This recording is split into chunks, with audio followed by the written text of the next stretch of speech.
So you ask me, what are you going to be teaching in this surgery course? Well, we start with the basics. Okay, we talk about the instruments. We talk about the patient and the patient's health and the patient's evaluation of how they're doing and, how's their physical health. Because we don't want to get into a situation where we might have issues there. But then we talk about the beginnings, the lifting up of the soft tissue, the insertion of elevators. With molars, we've got sectioning teeth, because a lot of times the roots are divergent, and we get them out more quickly, more safely, more atraumatically if we section them first.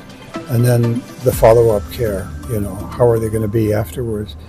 And then we'll talk about other things related to extractions too, like incision and drainage and biopsy and removing multiple teeth and preparing a mouth for dentures. So those are all things that we'll cover in this course.